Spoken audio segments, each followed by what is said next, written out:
1. After Echo's husband died, she came crawling back to Thomas. "Toby's fever won't go down," she sobbed, clutching at his sleeve. "He keeps crying out for his daddy. Can you please just pretend to be his father for a few more days? You and Travis are identical twins, and no one else can do this." Thomas instinctively looked at me, his eyes searching mine for a reaction. I merely gave him a cool, detached look. "Go," I said, my voice empty of emotion. "Don't let the boy's fever get any worse." He froze for a fraction of a second, surprised by my indifference, before grabbing his coat and rushing out the door. He had no idea. He was actually supposed to become a real father. But only days ago, Echo's son had pushed me into the swimming pool. Thomas hadn't even glanced at my medical report. He had been too busy defending the boy, his voice dripping with excuses. "Toby thought I was Travis. He actually believed you were the homewrecker trying to tear his mommy and daddy apart. So he never found out. I had miscarried." The moment the words left Echo's mouth, Thomas's tone turned freezing cold. "If he has a fever, why didn't you take him straight to the emergency room?" Echo froze at our front door. Loose strands of hair clung messily to her damp cheeks, giving her a look of fragile, pathetic helplessness. "I called a private doctor," she whimpered, "but Toby won't let anyone near him. He just cries for his daddy. Ever since Travis died in that car crash, you've been the one playing his father.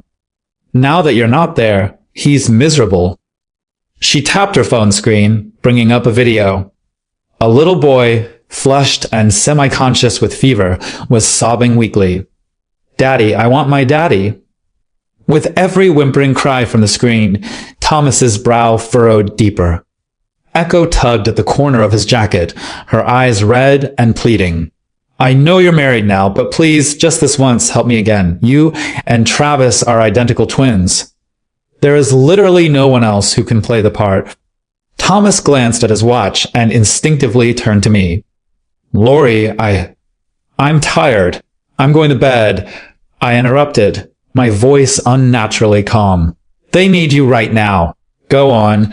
Don't delay and make the boy's illness worse."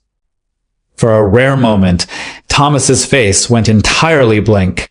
He stared at me, his gaze heavy with an unreadable mix of emotions. After a long silence, he offered a quiet, raspy explanation. "I've come to see Toby as practically my own son. I can't just ignore him." He wrapped his arms around me in a brief, soothing embrace. "Get some rest, Lori. I'll be back soon." With that, he grabbed his coat and hurried out into the night with Echo. Once the door clicked shut, I picked up the envelope that had arrived earlier that evening. Inside was a draft of the divorce papers sent by my lawyer friend. I stared down at the crisp white sheets. My hand slowly drifted to my flat stomach, and a bitter warmth flooded my eyes. Thomas didn't know. He had a child, a real one. Except before the baby could even see the light of day, it had been killed. Killed by his deceased brother's son, the boy he loved like a son, in a tragic, deliberate accident. Thomas didn't return that night. I was used to it, so I fell asleep early. When I woke up the next morning, my phone buzzed with a message from him. "Lori, Toby's fever broke. There's a family activity at his preschool this afternoon, and they require both parents to be there." I didn't bother reading the rest of his lengthy paragraphs. After showering, I walked downstairs to find a lavish, nutritious breakfast spread across the dining table. Our housekeeper, Martha, beamed at me. "Mr. Thomas said you've been feeling weak ever since you fell into the pool. He personally instructed me to make sure you get enough nutrients to recover." Ik gaf er een snod. While sipping my warm porridge, I opened social media. Echo's feed had just updated. "My sweet boy, even though your biological daddy is gone, Mommy is still so blessed. You have another, even better, handsomer daddy to watch you grow up year after year." The attached video showed a family basketball game at the preschool. Thomas was wearing a jersey printed with Toby's dad. Tall and athletic, he wove through the opposing players like a gust of wind. And on his ring finger, he wore a wedding band that perfectly matched the one on Echo's hand. I stared at the screen, a dry, bitter laugh escaping my throat. How incredibly thoughtful of him. He really covered every detail. Thomas sank a gorgeous three-point shot to seal the win. "You're amazing, honey," Echo's voice squealed behind the camera, the lens shaking with her excitement as she waved at him. Thomas bent down, scooped Toby up, and hoisted him high onto his shoulders, his eyes crinkling with genuine warmth. Was Daddy good? The little boy clung to his neck, his eyes filled with pure adoration. "The best. You're the best, Daddy." For a split second, I was dragged back to a sunny afternoon during our senior year of college. A handsome boy had leaped into the air, releasing a perfect shot right into the net. Amidst the roaring cheers of the crowd, he had looked across the court, straight at me. His lips had moved without making a sound, secretly mouthing the words. Was I good? Staring at the glowing screen of my phone, the memory was so vivid that the words slipped past my lips in a fragile whisper. Yes, you were. Then a hot tear splashed onto my bare arm. I snapped back to reality, quickly wiping the moisture from my eyes. And then I took another spoonful of the warm porridge, swallowing it along with my own salty tears. Echo's family was whole again. Mine, however, had shattered into dust. Thomas and Travis had been twins, but they were so distant they might as well have been strangers. Because of this, I knew next to nothing about my brother-in-law's private life.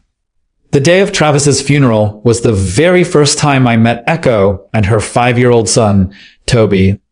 The face etched onto the cold tombstone was identical to my husband's.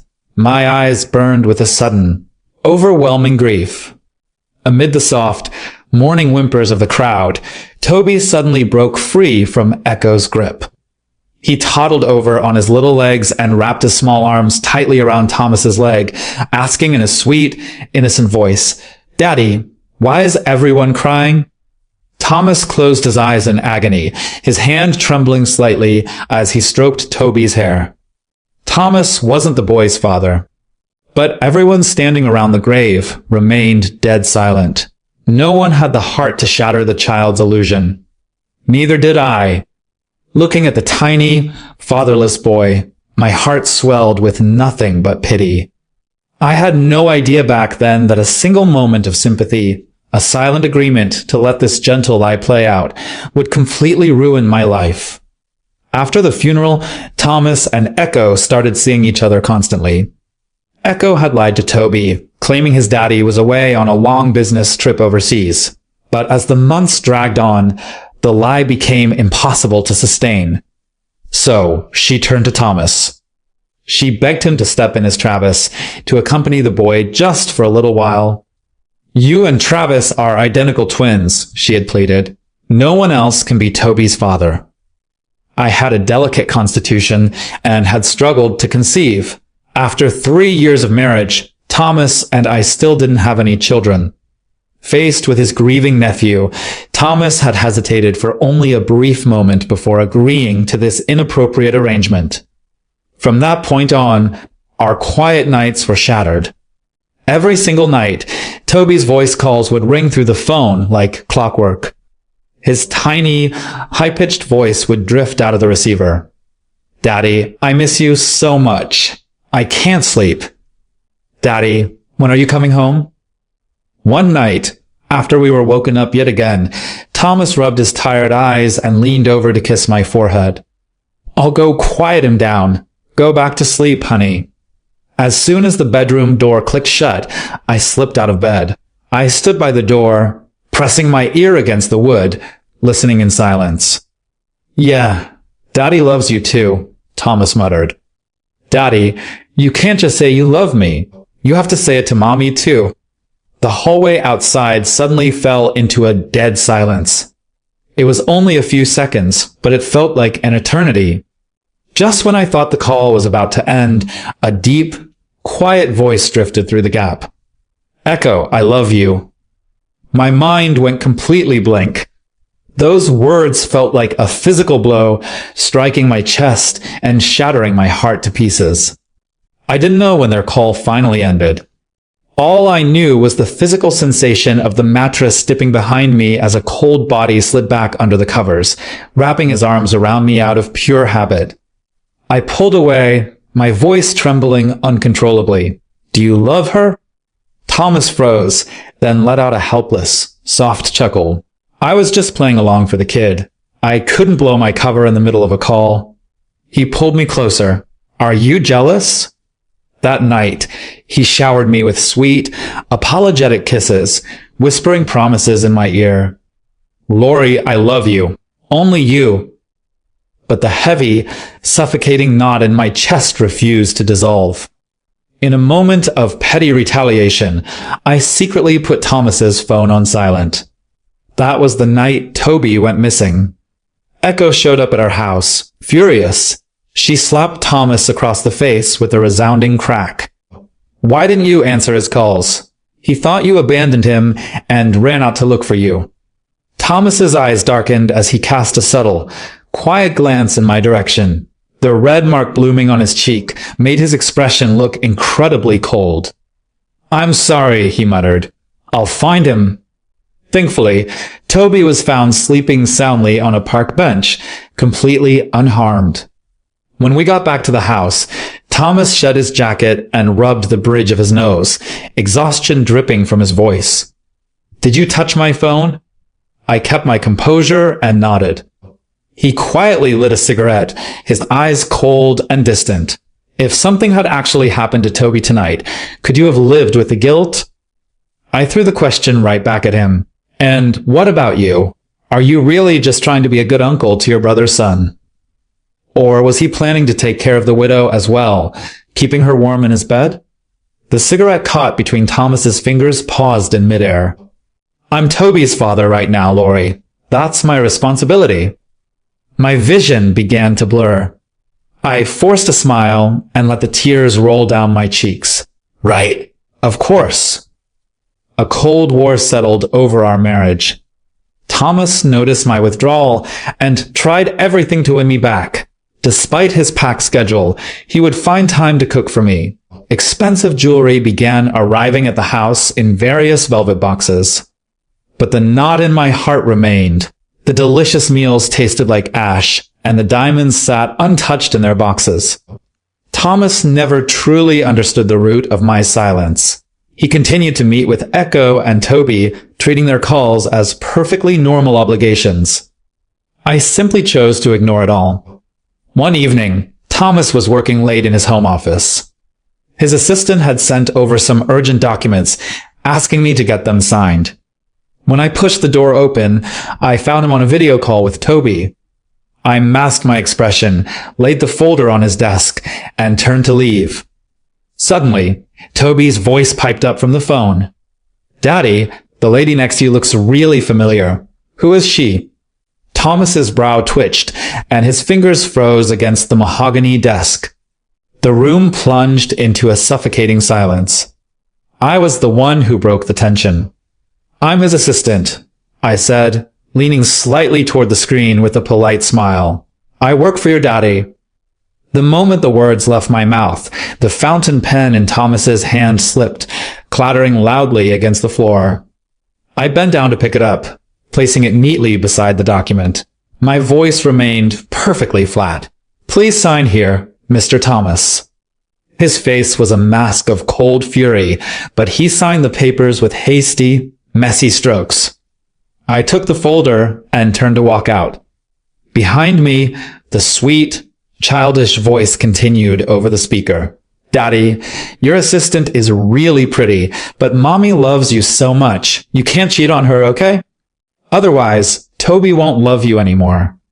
This time, I waited, but there was no response from the man behind me. On Toby's birthday, Echo brought him to our house for the very first time.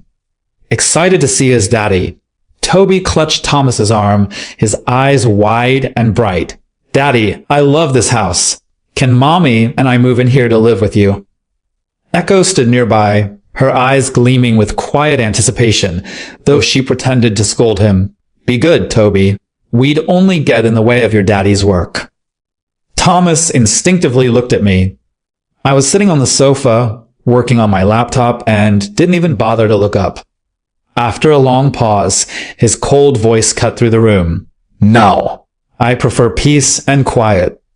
Toby's face fell, and he let out a disappointed murmur. Then his little finger pointed directly at me. "But today is supposed to be Mommy and Daddy celebrating my birthday. Why is the assistant lady here? She's an outsider." I froze for a second, then calmly closed my laptop and stood up. "Then I won't disrupt your family reunion." As I reached the entryway, a hand clamped tightly around my wrist. Thomas stared at me, his eyes dark and heavy, but his words were directed at the two people standing behind him. "You both have crossed the line."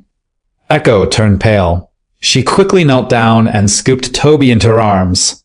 "Sweetie, the assistant lady has to work here. She can't leave." Toby puckered his lips, huge tears rolling down his cheeks. "But Mommy, you said she's a homewrecker who wants to tear us apart. I don't want her to steal my daddy away." He threw a tantrum, crying at the top of his lungs, and Echo's eyes welled with tears too. It was a pathetic, dramatic scene, making me look like the villain who was breaking up a happy home. "Enough!"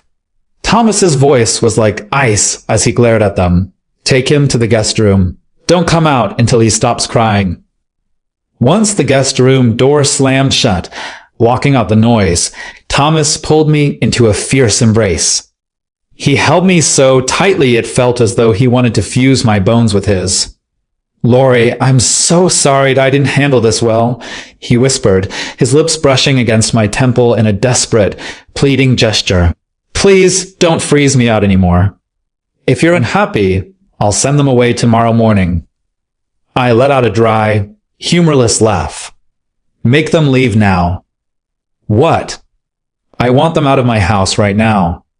Thomas's arms loosened around me. After a brief silence, he whispered, "Okay." Echo bit her lip so hard it nearly bled, her red-rimmed eyes filled with humiliation as she hastily packed her bags. Even though she tried to hide it, I saw what was inside her suitcase. Tucked into the mesh compartment were several sets of revealing lace lingerie. They had never intended to leave. Did Thomas know? Probably, but he had silently allowed it. A wave of suffocation washed over me, and I walked out of the villa alone. The cool night breeze swept across my face, but it couldn't clear the heavy knot in my chest. "Hey, assistant lady, do you like my daddy?" The childish voice snapped me out of my thoughts. I spun around. Toby had slipped out of the house unnoticed, and was standing a few feet away. After a moment of silence, I answered quietly, "No, I don't." "Liar!" Toby's bright, glassy eyes filled with angry tears. I looked at him, noticing for the first time how much his eyes resembled Thomas's, while his jawline and mouth were a carbon copy of Echo's. To any outsider, they looked like a perfect family. "Daddy yelled at me because of you, and now he's kicking us out," he sobbed. "Mommy said being a homewrecker is bad. Give my daddy back to us." I had no desire to argue with a 5-year-old, so I turned to walk back inside. "You can't leave. You haven't promised me." Toby lunged forward, grabbing my sweater with surprising force. Caught off balance, I stumbled backward, pulling him down with me into the empty swimming pool beside the path. Because Toby was visiting, Thomas had ordered the pool to be mostly drained 2 days ago to prevent accidents. Without the water to cushion the fall, I slammed hard against the cold, concrete floor of the pool. A blinding wave of pain turned my vision pitch black. A pool of dark crimson began to bloom against the shallow puddle of water at the bottom. Toby, coughing from a mouthful of water, began to scream in sheer terror. "Mommy, Daddy, help me, I'm bleeding." "Toby." A loud splash echoed through the night. 2 figures leapt into the pool without a single second of hesitation. I stared up at them, my eyes stinging. I couldn't tell if it was the chlorinated water or my own tears blinding me. Toby was Echo's son, so of course she jumped in for him. But I was Thomas's wife. Why had he run to Toby first too? When I finally opened my eyes, everything was a blinding, sterile white. "You're awake," a nurse murmured, gently removing the foredrip from my arm. Her voice was full of pity. "I'm so sorry about the baby. Some things just aren't meant to be. Don't be too hard on yourself. Just focus on recovering. You'll have another chance in the future." Baby? The memory hit me like a physical blow. The blooming red water, the sharp, tearing pain in my abdomen. A deafening ring filled my ears. I clutched the cold metal of the bed rails, my voice shaking. Where is my husband?" The nurse blinked, a flicker of disgust passing over her face. "No one has been here since that couple dropped you off last night," she sighed, shaking her head. "I don't understand people sometimes. You just suffered a miscarriage, yet your husband is nowhere to be found. Meanwhile, that other couple's son only got a minor scratch on his arm, and they've been hovering over him all night." The rest of her words faded into static, because the man she thought was part of that other couple was my husband. Once the nurse left, I forced myself out of bed. Clinging to the cold hospital walls, I dragged my weak, aching body down the corridor until I reached Toby's room. Peering through the narrow glass pane of the door, I saw a scene so grotesque it felt like a sick joke. Thomas was sitting by the bedside, holding a picture book, reading to Toby in a soft, soothing voice. Echo rested her chin on her hand, a look of serene happiness on her face. "Toby really looks like Travis," she murmured softly. Then her eyes shifted to Thomas. "Thomas, you and Travis were identical. If you hadn't broken up with me back then, if you had been the one sleeping next to me that night, our child would have looked exactly like Toby." The words hit me like a physical blow. A wave of dizziness washed over me, and the world began to tilt.